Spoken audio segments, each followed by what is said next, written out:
안녕하세요. 네, 오늘도 예수님의 십자가 40일 묵상기도 함께 해주셔서 감사합니다.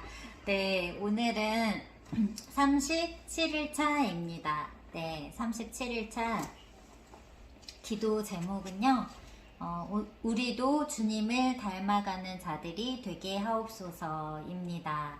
네, 오늘 하나님께서 우리들에게 주신 말씀은 마가복음 14장 22절로 24절 말씀입니다.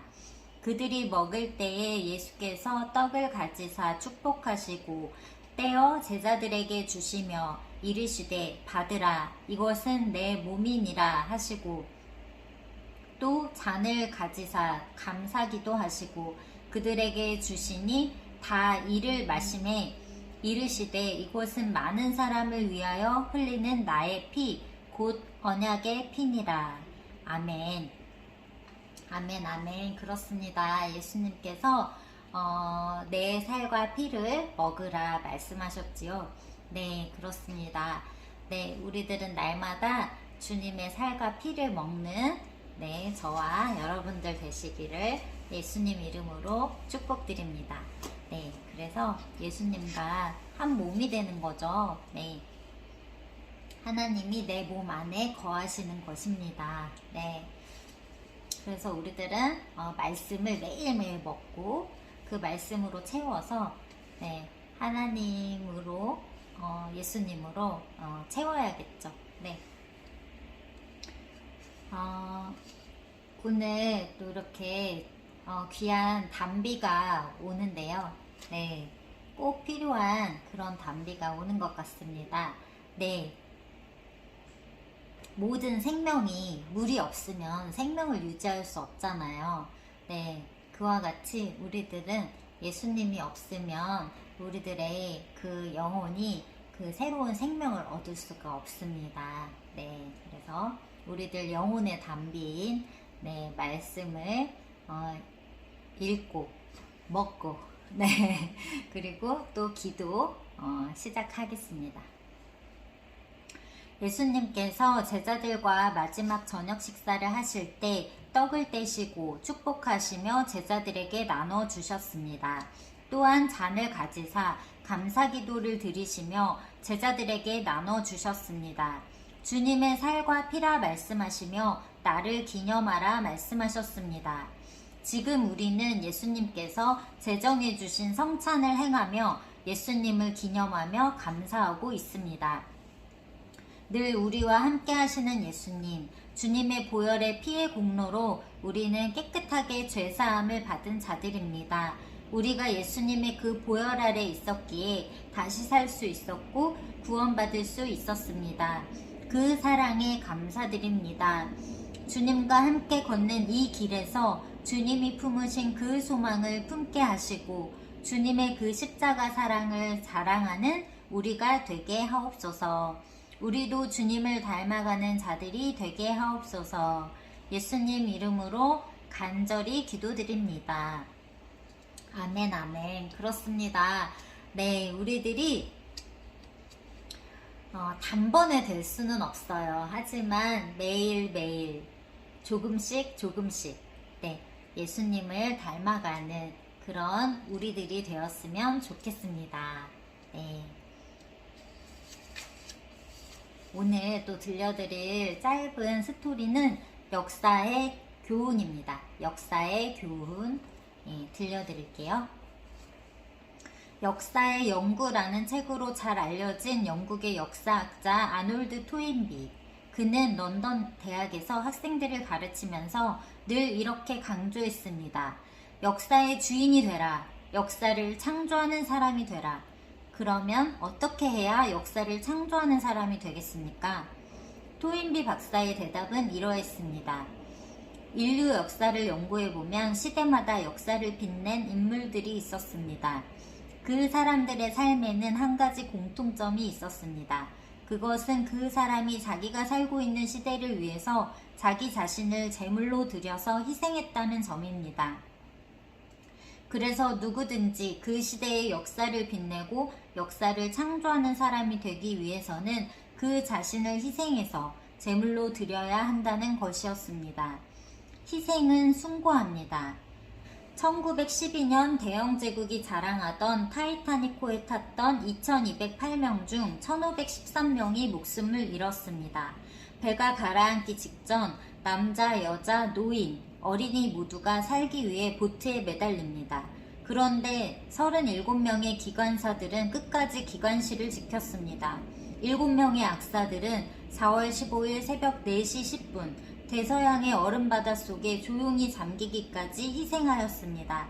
한 알의 밀이 땅에 떨어져 죽어야만 많은 열매가 맺힌다는 예수님의 말씀을 토인비는 역사적으로 적용한 셈입니다. 우리가 이 시대의 주인공이 되어 역사를 창조해 나가기 원한다면 우리 자신을 순교의 제물로 드리겠다는 희생 정신이 있어야 할 것입니다. 아멘, 아멘, 그렇습니다. 네, 이 희생 정신을 갖는다는 것이 정말 어렵죠. 네, 인간은 본능적으로 자신의 유익을 찾기 때문입니다. 네, 자기가 손해보고 자기가 억울한 일을 당하고 자기가 희생해야 되는 그 자리에 누가 서고 싶겠습니까? 네, 쉽지 않죠. 네. 근데 평소에 모든 일이 순조롭고 아무 일도 없을 때 평탄한 가운데에 있을 때에는 누가 그런 모습을 가지고 있는지 알 수가 없는 것 같아요. 근데 지금 이 타이타닉호 침몰할 때처럼 이런 위기의 상황에 처하게 되면 어려운 일에 정말 부딪히게 되면 그때 비로소 그 사람의 그 희생하는 그 마음, 희생 정신을 누가 갖고 있는지가 그때 나타나는 것 같아요. 네. 그래서 아무 문제 없고 삶이 평탄하고 네, 어떤 어려움도 없는 가운데에서는 어떤 위기도 없는 가운데에서는 잘 드러나지 않죠. 네, 근데 그런 어려운 일을 겪어보면 비로소 알게 됩니다. 그래서 그 사람의 진짜 모습을 알려면 좋을 때 말고 어려울 때, 네, 힘들 때, 고생할 때 같이 겪어보면 안다고 하잖아요. 네, 그렇습니다. 진짜 우리들의 그 감추어진 그 모습은 그런 상황에서 어려운 가운데 위기의 상황, 네, 그런 힘든 일을 겪을 때 네, 드러나는 것 같아요. 그래서 또 하나님께서 우리들에게 고난을 허락하시는 것이 아닌가 하는 생각이 듭니다. 왜냐면 자기 자신도 모르고 살거든요. 자기 진짜 모습이 어떤 모습인지. 근데 그런 고난을 겪어보면 자기의 그 미천이 다 드러납니다. 쏙쏙들이 다 드러납니다. 내가 어떤 사람인지. 네. 네, 부끄럽지만 네, 그 모습을 목격하게 되는 것이죠. 네, 그때라도 늦었을 때가 가장 빠른 때라고 그 모습을, 자신의 진짜 모습을 깨달았을 때 돌이키는 자가 용기 있는 자이며 또 그렇게 돌이킬 때 네, 자신의 잘못을 뉘우치고 회개하고 정말 눈물로 기도하면서 돌이킬 때 하나님께서 주시는 은혜와 복이 큰 줄로 믿습니다. 네, 그래서 정말 또 늘 제가 다니고 있는 교회에 그 목사님이 항상 저희들에게 말씀해 주시는 게 있어요. 성도들에게 당신의 행복이 나의 행복입니다. 네, 네, 그렇습니다.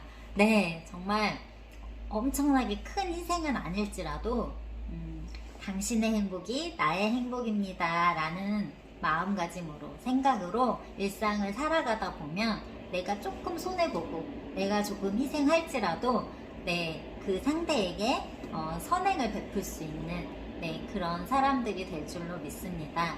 네, 그래서 오늘은 우리들이 그 예수님의 그 크신 희생, 네, 너무나 거룩하고 네, 그 존귀한 그 희생을 바라보면서 과연 나는 내 삶 가운데 어떤 모습으로 어떻게 하면 좋을지 조금 고민해보는 그런 시간 가지셨으면 좋겠습니다.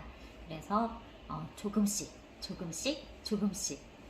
이렇게 예수님을 닮아가고 그 믿음의 분량이 장성해가는 그런 저와 여러분들 되시기를 예수님 이름으로 축복드립니다. 그래서 오늘 내리는 단비처럼 누군가에게 정말 단비 같은 그런 존재가 되시는 저와 여러분들 되시기를 예수님 이름으로 축원드립니다. 축복합니다. 누군가에게는 꼭 필요한 사람, 단비 같은 사람 되세요. 샬롬.